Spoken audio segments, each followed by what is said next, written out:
Hey, what's going on? Welcome back to Songs True Meanings, the podcast where we really dive into some of your favorite songs and find out the true meanings behind what these artists were really talking about. You know, we've done some classics already. We've done Raining Blood. We've done Taylor Swift. This week, we're hitting, with another, it's pop, but it's dark pop. This week, we're doing MMMBop by the Hanson brothers. I think they're actually just called Hanson. There's three of them. Maybe it's the Hanson Trio. That's right. Hanson, brother. Hanson. Whatever. Hanson. Say that shit in the mirror and you're gonna fucking grow long hair and you have three little boys behind you in the bathroom. I'm sure you can easily explain that one away if someone busts in and you have... Yeah. Don't do that, actually. That'd be a really bad idea. Actually be a fucking crazy horror movie, though. I feel like a scary movie would do that instead of Beetlejuice, you know? Yell like Hanson in the mirror, and three little boys with long hair who kind of are like that age where they're like not clearly men. So it's, and then someone busts in and, it wouldn't look good at all. Anyways, regardless, Hanson, MMMBop, that's what we're covering today. And remember, stay tuned after our breakdown, and we'll wrap it up and maybe give a quick spoiler about what we're going to do next time. Anyways, hope to see you on the other side. I realize there's still like 5 more seconds left of this music, so do that one again. Alright, enjoy and hope to see you on the other side. That's pretty good timing.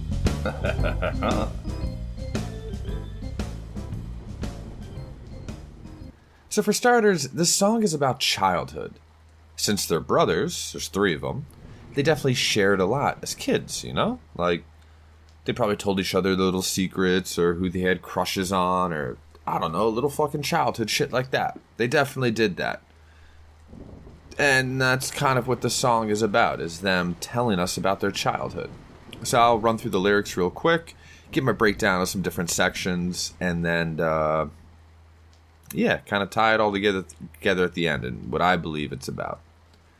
So it starts off with, you have so many relationships in this life, only 1 or 2 will last. You go through all the pain and strife, then you turn your back and they're gone so fast.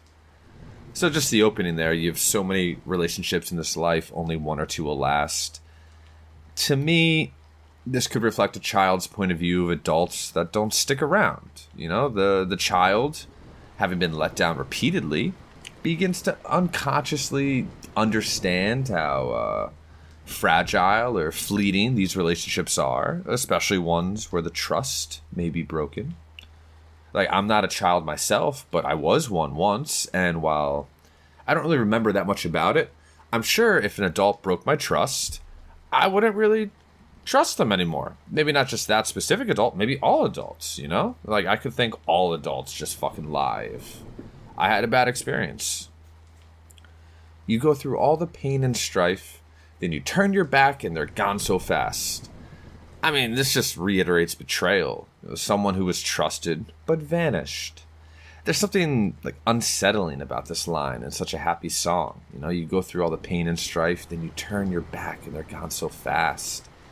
It actually kind of reminds me of Hit Me Baby One More Time by Britney. Just because it's if you've ever read those lyrics, like, it sounds this fun, happy pop song, man, but that shit is dark. So it's maybe I'll do that one in a later episode. But anyways, like, to me, this line suggests that not only was the pain endured, but that it was just brushed aside as if it never happened, just disappeared. Like, for a child, this creates a sense of abandonment. And, you know, I'm not a psychologist, but I've watched a lot of SVU, and so I think I'm capable of commenting that a, quote, vicious cycle of trust followed by hurt. It just makes it impossible to feel comfortable in relationships for them now. They're constantly getting let down, and just if they're constantly disappointed by these adults, how are they going to... They're not going to learn how to have trustworthy relationships. I mean, with outside of each other.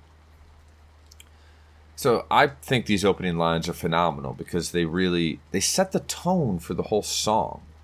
You know, they're bopping their way to some fucking dark repressed memories. And I don't know about you, but I'm just here for the journey. Next up is, oh, so hold on though to the ones who really care. In the end, they'll be the only ones there. And when you get old and start losing your hair, can you tell me who will still care? Again, rhymes. I know. It's fucking Shakespeare-worthy level of fucking rhyming.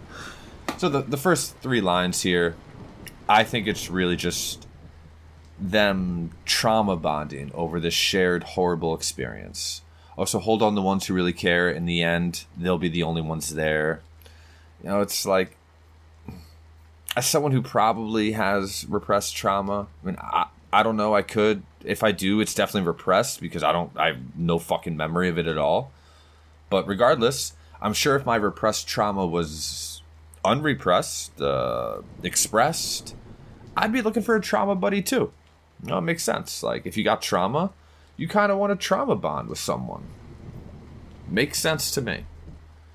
And then we have, can you tell me who will still care? And this is repeated because it's a genuine question. And after all the abandonment they've experienced, they're basically throwing out a lifeline, just asking for help. Like, anyone, can you tell me who will still care at the end? Because right now, no one's caring for them. It's fucking sad, man. And now we get to the famous chorus, the bop bop bop bop do bop bop bop bop. So you might be like me, where when I first heard this, I was like, oh, this is just some nonsensical sounds that kind of go along with the music to kind of, you know, they had the long hair, so they were doing the mini headbanging and shit. But it's really not that at all. Especially in the, how it kind of is interlaced throughout the entire song. Like, if you, I would suggest you go look at the lyrics and just see how often throughout this song they're like ba-dopping, ba-da-bop, ba-do-bop, bop, boom bop, ba-do-bop, bop, bop. Like, it's throughout the whole fucking thing. I think it's something doctors call escapist syllables. I had to Google it because I've never heard that term, but it makes sense to me. It's basically like a mantra they're repeating over and over to leave their bodies in times of intense stress. It's a way to disassociate from yourself while the trauma is being enacted. You know, if you watch or listen to any interviews with people who've experienced heavy trauma, they talk about how some of them, they disassociate. It's like they leave their body. They go someplace else. And you can do that through repeating like a mantra as well, you know, like the transcendental meditation. And that's what they're doing here. This is their mantra to disassociate with themselves while they're being inflicted in some horrible trauma. It's fucking sad, man. I mean, it's like, I'm sure someone out there is just going like, Eric, this isn't true.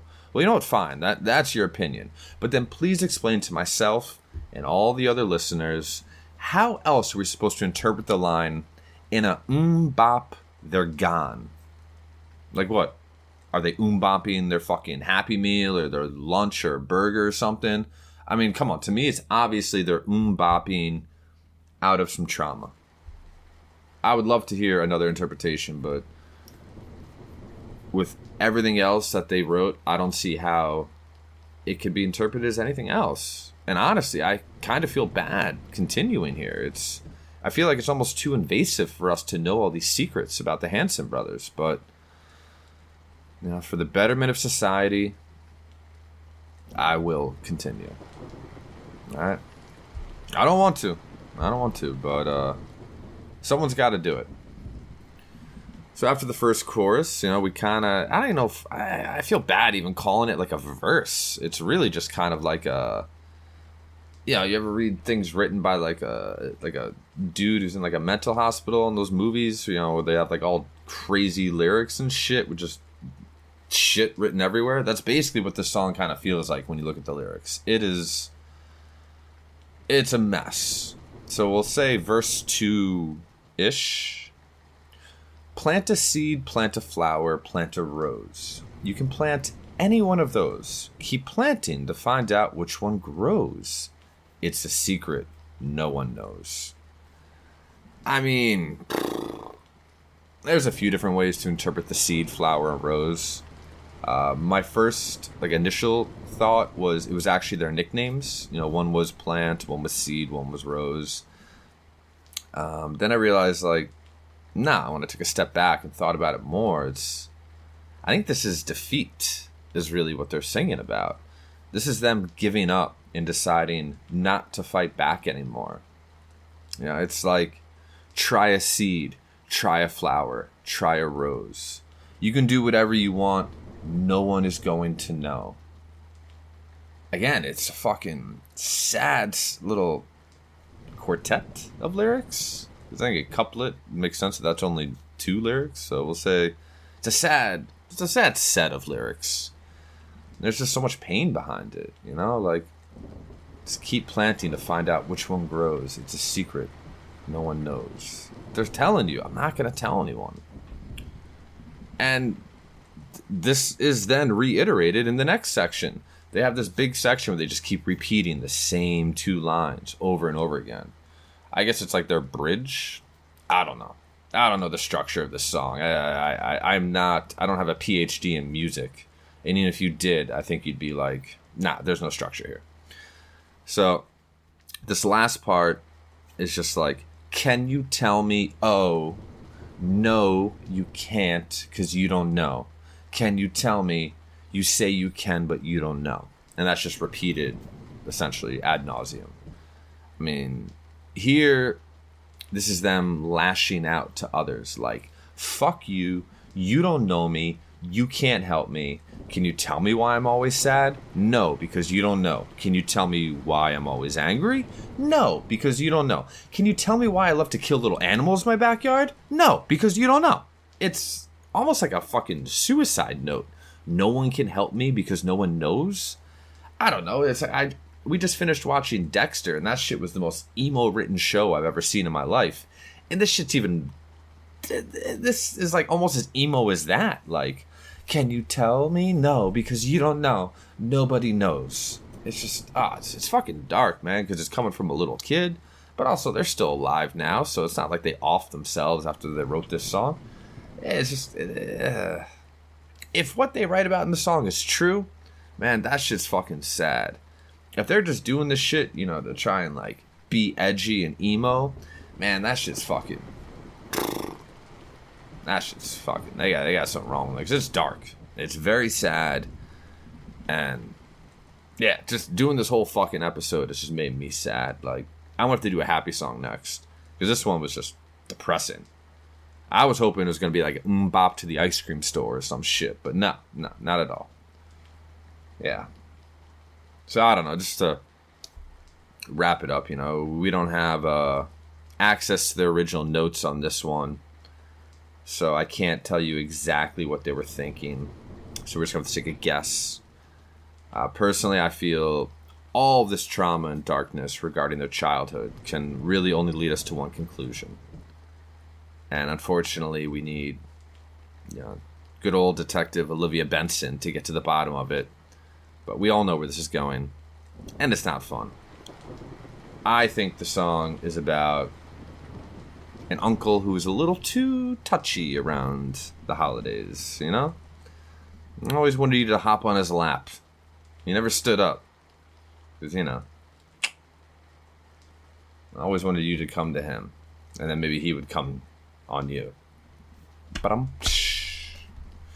anyways, that's all for MMMBop. Yeah. Well, that fucking was a downer. Yeah. Alright, I'm going to play the outro music and give the wrap up. I can't listen to this song ever again. Well, that was fucking depressing. Yeah, hope you enjoyed it, though. Maybe you had a good time. Maybe you learned something new. I know I did. I I always viewed the Hanson boys as like, you know, surfer bum beach guys, hanging out, I don't know, doing beach stuff, not you know, being emo and like in therapy, and yeah, that's fucking sad. Alright, so I think I'm gonna lighten it up for next week. I'm not sure what we're gonna do next. I've been leaning towards going back to metal. I think that's necessary. 2 pop in a row is too much. So next week I think we're gonna come back to a nice happy metal song. Hope to see you then. Take care, guys.